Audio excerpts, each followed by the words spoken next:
Visit ZABALGamez.com. That's ZABAL Games.com and sign up. Decentralized energy, let's talk about Web3. What up, everybody? We are back for another ZABAL Gamez workshop. Today, I got Dylan from BizarreBeasts here. How we doing today, Dylan? Doing great, Zal. How you doing? I'm excited. It's good to see your face for the first time, hear your voice for the first time, because I only really know you through the, through the casts and through the through the power of the written word, right? Exactly. So I'm excited to sit down here with you today, talk a little bit about, your IP and what you've built, but also the Bizarre Pixel Studio, which I'm really excited to see what that's all about. Do you want to give a little intro about yourself, Dylan? Yeah, absolutely. So you basically know about BizarreBeasts, but BizarreBeasts has been an art project that I've started back in 2021. And over the last several years, I've just been bringing the IP on chain, developing a community around that, which has been the most incredible development of the project of all. And then over the last 2 years, I've really just dove deep into learning how to take all of these creative assets and put them into, coded platforms, games, and now a pixel art studio. Of course, the flagship accomplishment of the project is securing the A3 award and developing the series for DCP Plus, the BizarreBeasts animated series, which is really exciting. I've been really heavily focused on that. I haven't written as much. I haven't produced as much content over the last, 4 or 5 months because I've just been incredibly heavily focused on developing an animation in a really cool way that I don't think's ever been done before. So I'm pretty excited about that. No, that's super exciting. I think you're a wildly perfect fit for actually what I'm doing. In one thing you've done is you created something and then you realized you needed something else around that. And you went and you found a resource or an ecosystem that could help you provide bringing that IP on chain, animating that IP, building different collectibles around that.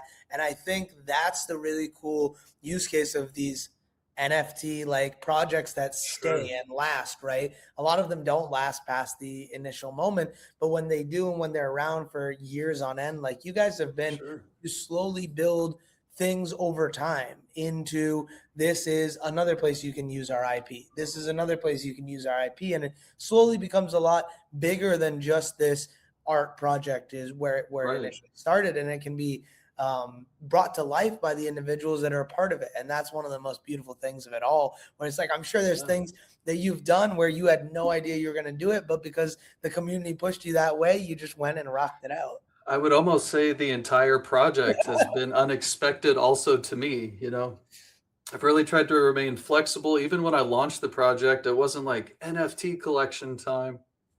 It's just an art project. It's just a public presence that I was building with comics and having fun, and it has become what it has become. Certainly through a lot of hard work and ambition, not without vision or planning, but there's been a lot of flexibility and adaptive nature to the project that's brought it to where it is today. That's cool. I think there's a lot of fun things to touch in on there. I would love to know when you created it, what was one of those first things that surprised you about the community? What was something that you weren't expecting, but then you're like, wow, this is a pleasant surprise? And several different things. Farcaster has been really the key to unlocking the project. My wife and I started an art business, an art studio back in 2018, and we've been building that for many years. But to find an online community that supports that artwork is really, it's the holy grail of being an artist, is having a community that supports you. And I wouldn't say it happened immediately, but almost immediately. After joining Farcaster and starting to share my work, people just swarmed around, supporting it, liking it, sharing it, collecting it, jumping on the token, playing the games. And I think it's because, in the on-chain world, even though we're all separate, we're all collectively building this together. And so the community, even I rally around projects that I love and support. I'm not just an artist and trying to only be that. It's like this is a shared presence, a shared technology, a shared and warm attitude. It's all crypto and trading and heavy on the tech. But from my perspective, I've found it to be mostly community. And Farcaster has been the place I found that. So, you know, the surprise for me was just that, finding Farcaster, wishing I had found it sooner, and then really plugging in, not trying to be something I'm not, and not being inactive, but joining Farcaster, being authentic, and daily being active. So Yeah, I love that. I think the daily being active part, it's find a couple communities or places on the Farcaster ecosystem that you want to join every day, whether that's for XYZ game or XYZ news. I think it's really powerful to find your corner of this, general cozy corner of Farcaster. definitely. I like a lot of those pieces of Farcaster, and one of the places I've seen you a lot is through Empire Builder and being able to see your empire. We had Jordan, your berserker, on to start us off with our workshops. Had a couple awesome sessions with him.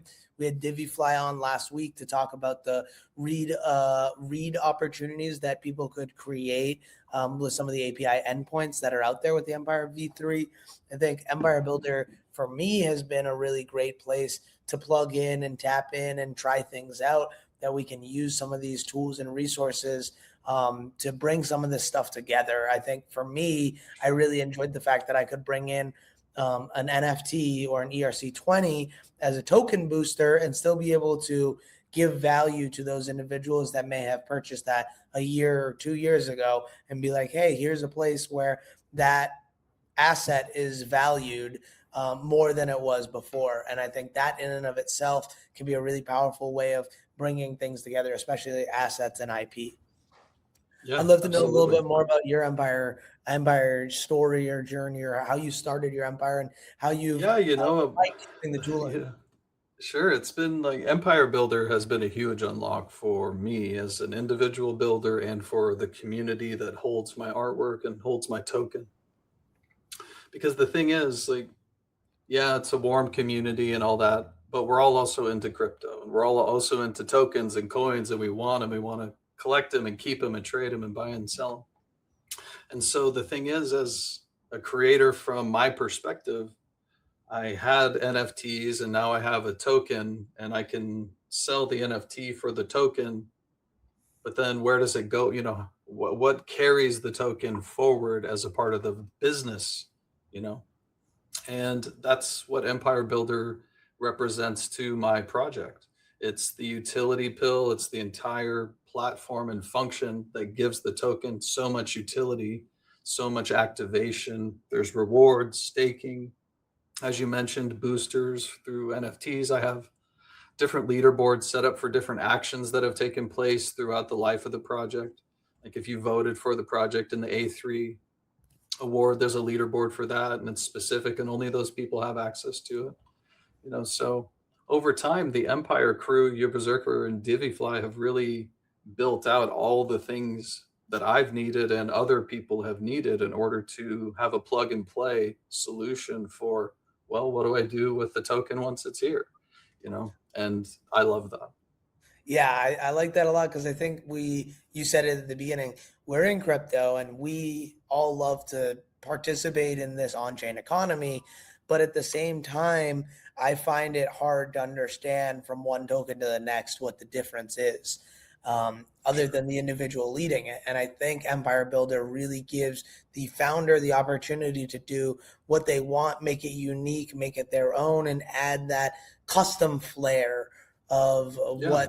what can be done more with a token than just a token being out there that can be bought and speculated on by anyone. But what can we do? How can we bring that into leaderboards, like you were saying, and it's not even Yeah. just general leaderboards, but specific leaderboards. One of the leaderboards that I have is I have a Poid Bounties leaderboard. Poid is picked, or it didn't happen, by Kenny, and we've done 3 claims so far, with a 4th one coming out soon.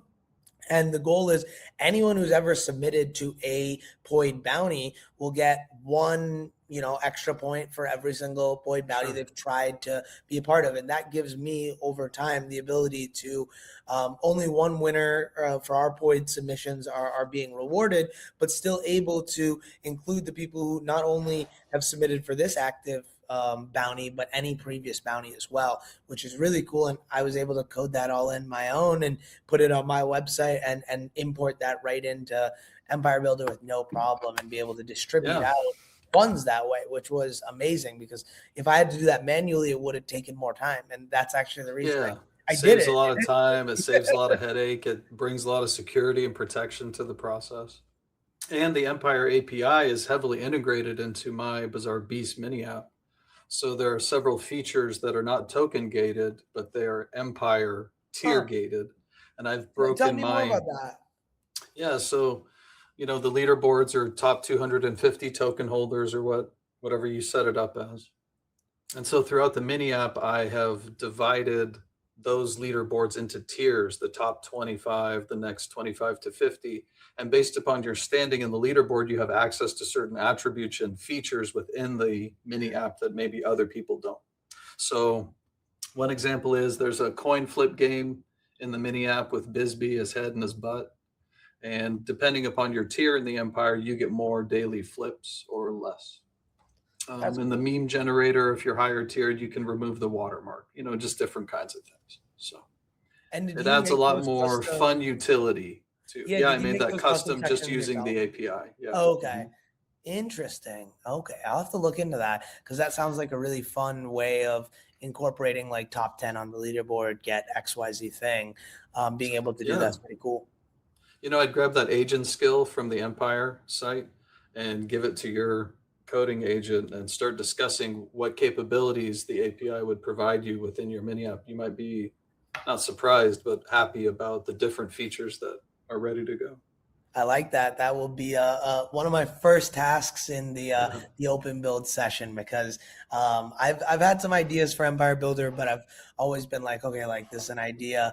I want to rock it out, but I want to really sit down with it. So I think I have a session set up for a conversation, a live stream with both your Berserker and DiviFly to build something. So it'll be really fun to just kind of ideate and brainstorm with them on some of these things. I like the tiered approach of the leaderboard, because I'm trying to use my ZABAL Farcaster leaderboard as my main distribution point of like, okay, like anytime I'm going to do a distribution, I'm going to use this one, because A, I want to use the Farcaster social graph, and B, I want to reward people who are near the top.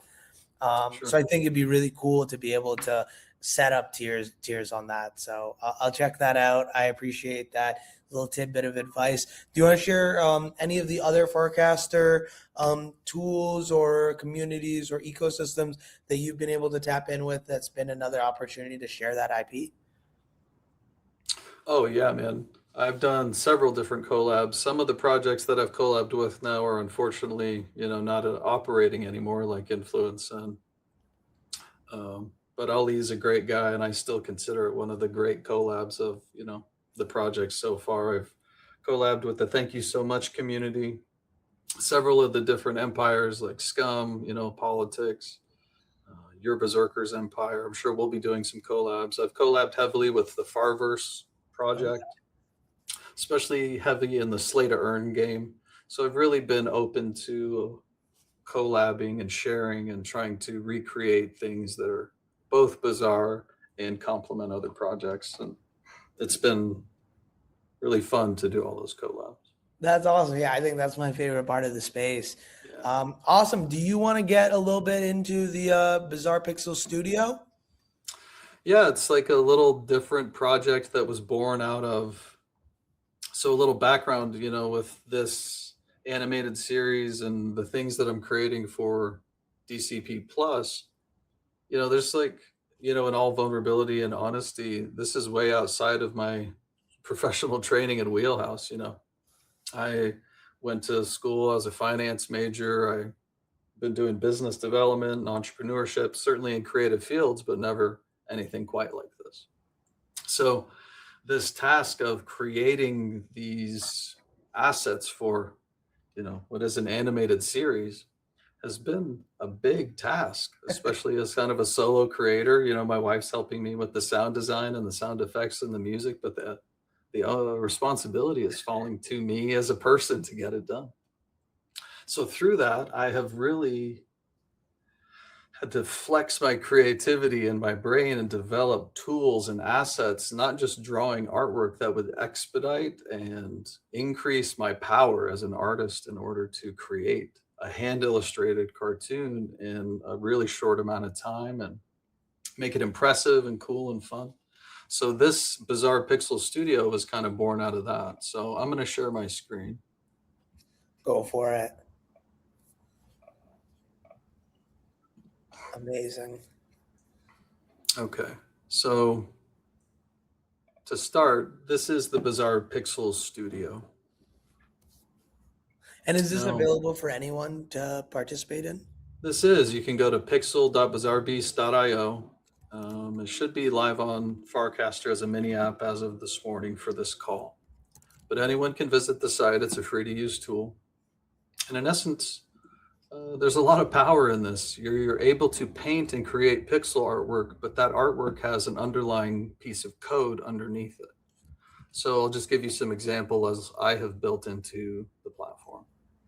So here's the Bisbee booty shaking from my Treasure Quest game. It's, the character is moving his butt. Right? Here is my cat from the animated series, Wasabi, as a pixel form walking. That's cool. Okay. Right? So what's really cool about this is now someone can visit the Pixel Studio, they can create an original piece, they can grab one of my examples that I've made and edit it and build on it.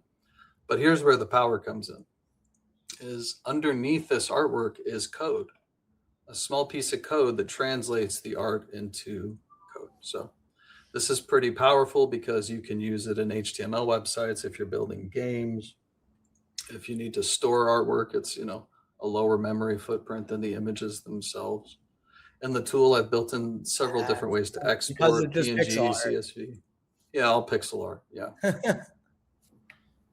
cool. So you're just able to re-replicate it with that code. I like that. That's really interesting. Yeah, so you could just grab this code and then like you can change it. So let's say you want to change the color, you can change this hex code right here instead of going in and recoloring all of the pieces. Let's say I want to change it to pink. I can just come in here and change the hex code, and now the cat is pink. So there's a lot of flexibility and power in having the ability to create something visually, but then store it, save it, use it, edit it, and alter it as a piece of code. And this is kind of just a free little art project that I built. It's going to be a part of my both meme generator on my mini app, but also this tool is going to be, it's kind of the seedling of what will be a color by number and other platform for my kids page. This is a kind of a, not a clone of the BizarreBeasts site, but a stripped down free version of the site that's really geared for kids. It has versions of my games with no need to connect an account or anything. Downloadable coloring pages. So this tool will eventually be built into here, and it's a cool way for kids to come and get to know the platform, get to know the IP, have fun with the artwork, and learn a little bit about technology. I love that. So the Bizarre Pixel Studio, yes, it's live for anyone to use. I believe it's also available on Farcaster. Let's check it out.